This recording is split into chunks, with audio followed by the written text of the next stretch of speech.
Hello children, welcome back to history session. Today's session is emergence of new kingdoms in South India, later Cholas and Pandyas. History Unit 3.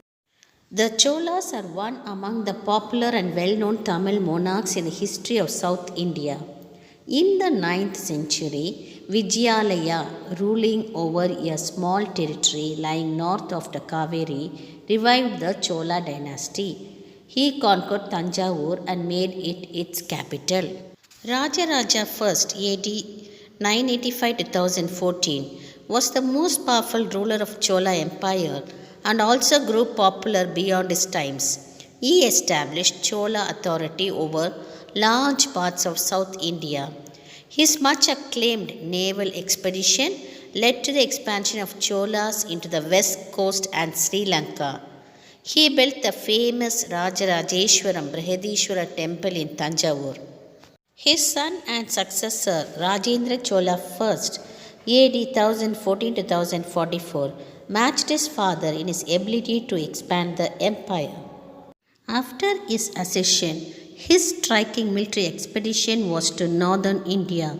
He proclaimed himself the Gangai Kondan, conqueror of the Ganga region.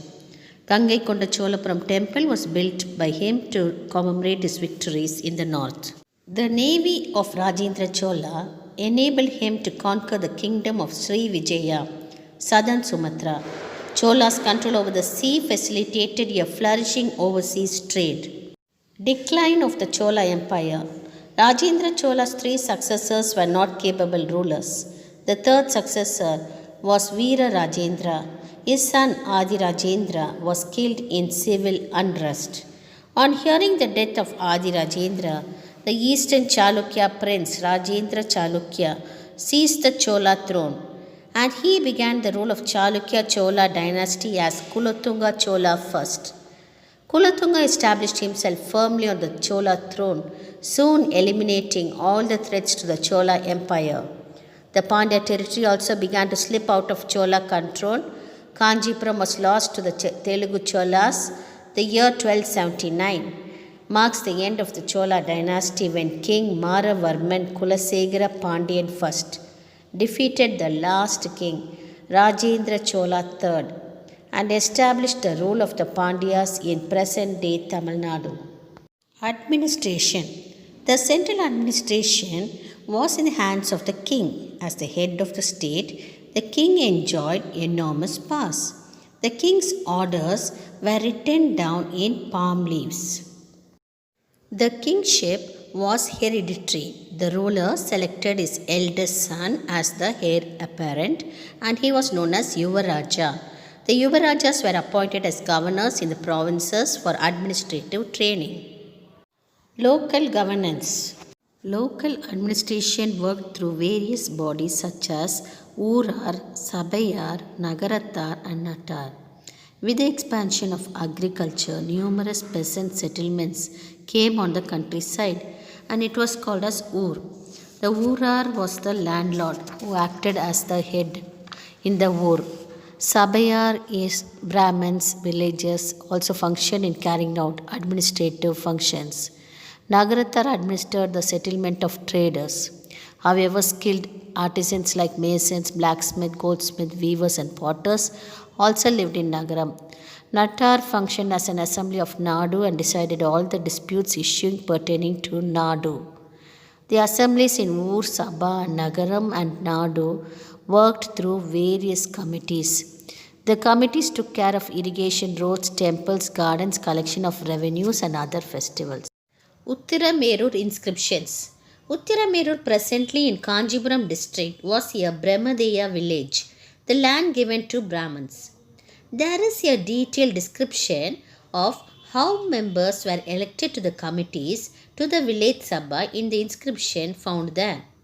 One member was to be elected from each ward. There were 30 wards in total, and this method of election was called as Kudavole system. The process of election was as follows. The names of qualified candidates from each ward were written on the palm leaf slips and put into a pot.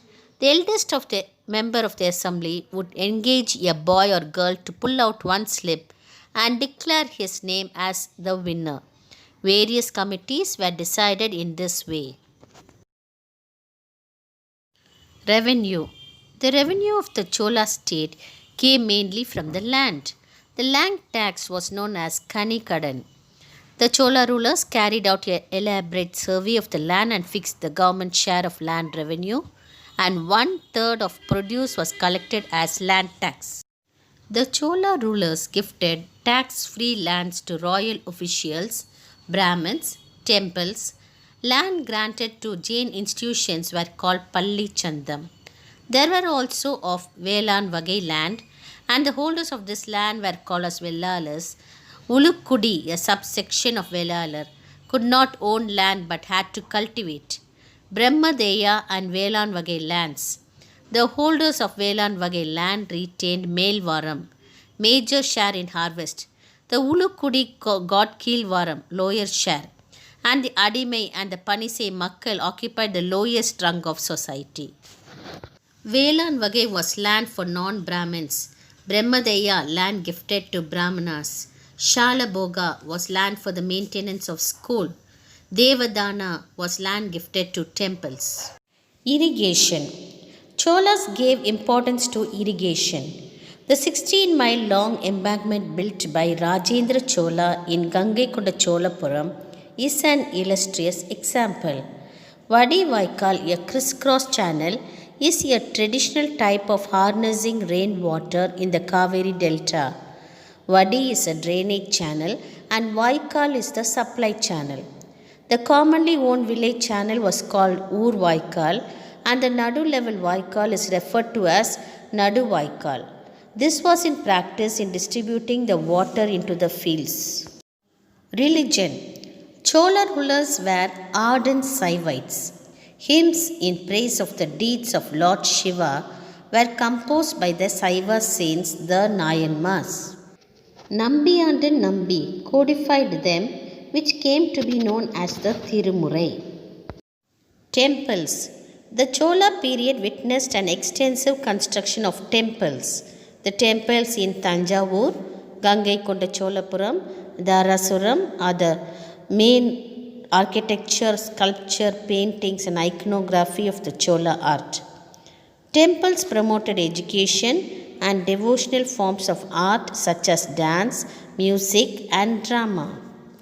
The staff of the temples included temple officials, dancing girls, musicians, singers, players of musical instruments and the priests. Chola kings were great patrons of learning. Rajendra first established a Vedic college at Ennairam. There were 340 students learning the Vedas, grammar and Upanishads under 14 teachers. 2 more colleges had been founded at that time at Tirubhuvanai and Tirumukkudal. The great literary works during those periods were Periya Puranam and Kamba Ramayanam. Trade. There was a flourishing trade during the Chola period. Trade was carried out by 2 guild-like groups, Anjuvanathar and Manigramathar. Anjuvanathar comprised West Asians, Arabs, Jews, Christians and Muslims. Manigramathar were the traders engaged in inland trade. In due course, both groups merged under I Nutravar and Disai Ayiruthu I Nutravar. Through the overseas trade with Southeast Asian countries, elephant tusk, coral, transparent glass, betel nuts, cardamom, opaque glass, cotton stuff with colored silk threads were imported. The items exported from here were sandalwood, ebony, condiments, precious gems, pepper, oil, paddy, grains and salt. Thus ended the great prominent ancient Chola kingdom, and the Pandyas started ruling Tamil Nadu from that period. We will continue part 2 with the later Pandyas. So children, revise well, stay safe. Thank you.